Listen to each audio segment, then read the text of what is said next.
Hi, எல்லோரும் எப்படி இருக்கீங்க? இது வந்து நான் உங்களுக்கு எக்ஸ்ட்ரா கிளாத் வந்து அட்டாச் பண்ணணும்னு சொல்லியிருப்பேன்.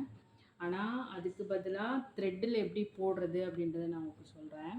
ஃபஸ்ட்டு இந்த இந்த மாதிரி த்ரெட் எடுத்துக்கோங்க. இந்த த்ரெட்டு வந்து பார்த்திங்கன்னா பைண்டிங் த்ரெட்டுன்னு கேட்கலாம். அப்படி இல்லைன்னா பைண்டிங் த்ரெட்டு தான் கேட்கணும். ஆக்சுவலாக என்கிட்ட பைண்டிங் த்ரெட் இல்லாதனால நான் என்ன பண்ணேன்னா, இது பைப்பிங் த்ரெட் இருக்கு இல்லையா, இதில் ஒரு லேயர் மட்டும் எடுத்திருக்கேன்.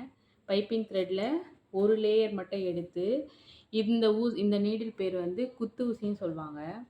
இந்த நீடில் பேர் வந்து குத்து ஊசி. இது மூலமாக நீங்கள் என்ன பண்ணனா, ஊசியை ஃபுல்லாக இது உள்ள இந்த த்ரெட்டை நல்லா இது உள்ள போட்டுட்டு ஒன் சைடு மட்டும் நீங்கள் என் நாட் போட்டால் போதும்.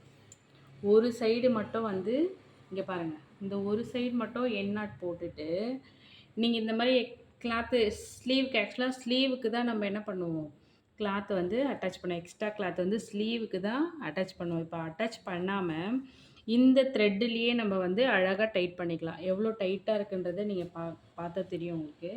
நீங்கள் ட்ரை பண்ணி பாருங்கள். நம்ம செயின் ஸ்டிச்சுக்கு ஒரு லைன் போட்டிருப்போம் இல்லையா, அந்த லைனுக்கு கீழே இருந்து நம்ம கீழேருந்து நீடில் வெளியே எடுக்கணும்.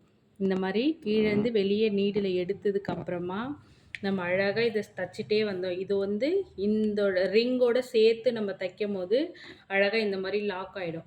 சரிங்களா? மிஷினில் வச்சு தைக்கணும் இல்லை, அதுக்கு பதிலாக இது வந்து இன்னும் ஈஸியாக இருக்குது. நீங்கள் இந்த மாதிரி ட்ரை பண்ணி பாருங்கள். ஓகேங்களா? தேங்க்யூ.